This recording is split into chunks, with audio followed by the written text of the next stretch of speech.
provided this as advice for other entrepreneurs, other business owners, other CEOs in all of these many years since. It's 5 simple words.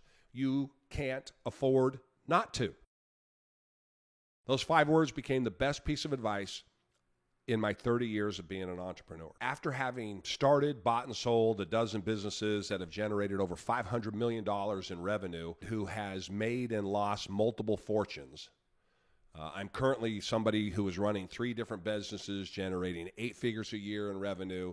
I can tell you that the most valuable piece of advice I ever received was that I needed to join a mastermind group. Let me tell you a quick story. When I started my first company, I was 28 years old.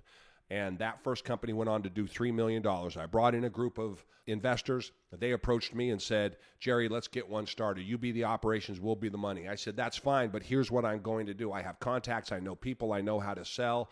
Boom, I'm going to sell big time. We were almost 100 employees, and we're doing $3 million that first year. Things were going great. They walked in the door on the anniversary of my first year and fired me. And the business collapsed. It collapsed because it ran out of money. Now, I had no idea what that meant. I had no idea what cash flow meant. I bought a house when I was 21 years old because I read an article about a mortgage and an interest rate. I didn't know what a mortgage or an interest rate was. So the business collapsed.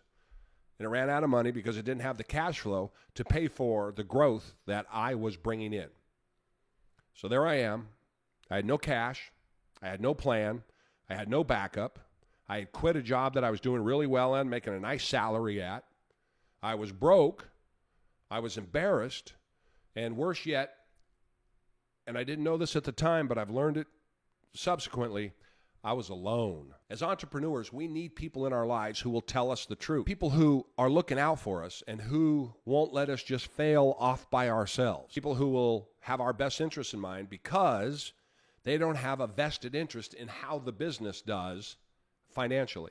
They have your best interest at heart, and they're going to be honest in their assessments.